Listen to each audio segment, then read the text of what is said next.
Bonjour, je m'appelle Delphine. Voilà, je vais vous expliquer mon témoignage. Chez mes parents, moi je ne manquais de rien. En grandissant, voilà, j'ai fait des sorties, j'ai jamais bu, je fume pas. Mais j'aimais bien toujours dans les magasins quand même, faut le dire. Et puis je me suis mariée. Un jour, on s'est fait cambrioler chez nous. Et là, du jour au lendemain, il se passait quelque chose, mais il fallait savoir ce qui se passait. Et je ne savais pas encore. Nous, des réunions, on ne connaissait pas, il n'y en avait pas chez nous. À part d'aller à l'église pour un enterrement, un mariage ou un baptême. Voilà, c'est les seules choses où on allait dans les églises catholiques. Et puis un jour, il y a mon beau-frère et ma belle-sœur, ils se sont baptisés. Et là, on s'est posé des questions. Qu'est-ce que c'est que ça? Pourquoi ils changent comme ça au cours de leur vie?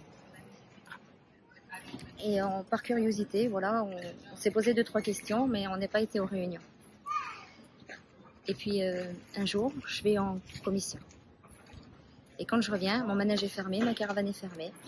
Je me pose des questions, où est-il passé? Et quand je le revois, je lui pose cette question. Et il me dit, c'est bon, laisse-moi tranquille, j'étais à la réunion, t'iras qu'à y aller la prochaine fois si tu veux. Ah bon? La prochaine fois? Ça voulait dire que je me laissais aller à la réunion, alors qu'il n'a jamais voulu que j'y aille. Il était vraiment contre ça.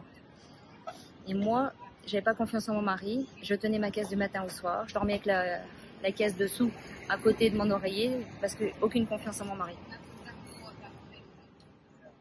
Et donc la semaine d'après, j'ai été à la réunion avec les femmes. Et quelques femmes, on a été à la réunion. Et j'ai pas vraiment envie d'y aller, mais je me suis dit, ça va me faire une soirée, puis je vais y aller. Et quand je suis rentrée dans cette église, il restait plus qu'une place devant, et j'y ai été. J'avais emmené ma petite fille avec moi, et puis je me suis installée, puis j'ai écouté un petit peu, voilà. J'ai pas compris vraiment ce qui se passait. J'ai vu que tout le monde avait les foulards sur la tête, que tout le monde commençait à prier. Donc moi j'ai mis mes cheveux et j'ai pleuré du début à la fin. Pourquoi, je ne sais toujours pas. Si aujourd'hui je le sais. Dieu travaillait mon cœur. Mais ce jour-là, j'ai pas su ce qui se passait. Et ils ont fait un appel. J'ai pas répondu, c'était pas pour moi. Moi je voulais juste savoir pourquoi ils se mettent tous à prier comme ça. J'ai jamais vu ça. Et puis ils disent... si vous voulez faire une expérience, demandez, vous allez recevoir.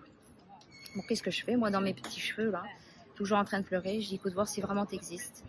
Fait qu'il y a un de ces hommes qui est là autour, qui parle de toi, là, qui prêche. Je dis, fait qu'il a un mot pour moi. La réunion se finit. Mais comme j'étais en train de pleurer, je me suis dépêchée de sortir de cette petite église, de me cacher derrière, de m'essuyer mon mascara qui coulait. Et là, il y a quelqu'un qui m'attrape par l'épaule et qui me dit, écoute, voir, j'ai quelque chose à te dire. Mais ce jour-là, j'avais pas envie d'entendre.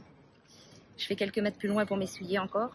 Et là, pareil, un deuxième homme qui vient, il met la main sur moi et qui veut me dire quelque chose, mais j'ai pas voulu, toujours pas. Et on est reparti, puis ça s'est passé. À la fête d'après, encore un chapiteau sur les fêtes foraines, encore des réunions. Bon, je dis, vas-y, on va peut-être y aller. On y est retourné. On a été curieux quand même, on a voulu un petit peu en savoir un petit peu plus. Donc on y est retourné. Et là, petit à petit, on y a été une fois, on y a été 2 fois. Mais on attendait toujours que les gens ils rentrent dedans, que la réunion commence et on s'installait derrière au fin fond. Et puis dans l'hiver, quand on est arrivé dans les églises à Strasbourg, ils parlaient d'un séminaire dans les Vosges, un séminaire à la neige. Ah ben je dis, tiens, ta sœur elle y va, ce serait bien qu'on y aille, comme ça on passerait 3 jours ensemble. On n'est jamais partis ensemble, on fait pas de fête foraine ensemble. Et puis on y va. Et là, dans ces réunions, donc au séminaire, il y a eu des réunions et puis là on était un peu plus attentifs. Et puis là Dieu a travaillé notre cœur et dans ces réunions-là, ça a tellement tremblé pour moi que quand il a fait l'appel, c'est pas juste ma main que j'ai levée, c'est toute ma vie entière qui s'est élevée à Dieu et mon mari avec. Et ce jour-là qu'on a donné notre cœur à Dieu, je crois que ça a été la plus belle chose qu'on a fait de notre vie. Quelque temps après, voilà, on a passé par les eaux du baptême, on a eu le baptême du Saint-Esprit. Il y a eu plein de choses de bonnes. Et on a aussi passé par des mauvais moments. Et si on n'avait pas Dieu avec nous, ce jour-là, je ne sais pas comment que ça serait, mais je suis vraiment contente d'avoir Dieu avec moi. Parce qu'il est là, il me suit maintenant aujourd'hui, chaque instant, à chaque lieu, n'importe où que je suis, à côté de mon manège ou n'importe où en France ou dans le monde, Dieu est avec moi parce qu'il est là maintenant. Il est là, il est dans mon cœur. Il a tout changé. Il a réuni ma famille. Nous a remplis d'amour. On a la paix chez nous. Il n'y a plus d'engueulade. Il n'y a plus toutes ces vilaines choses qu'il y avait avant dans un foyer. Il n'y a plus tout ça.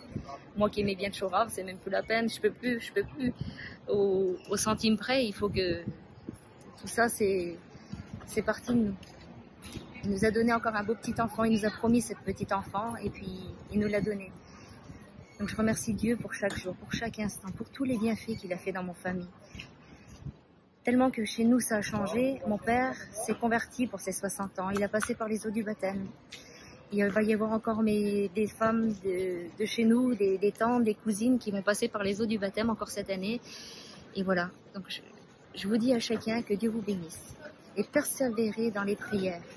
Ne doutez pas parce que Dieu, dans chaque lieu, dans chaque instant, il est à côté de nous. Et il ne nous lâchera pas. Persévérez dans la prière. Amen. Que Dieu vous bénisse. Et restez remplis d'amour.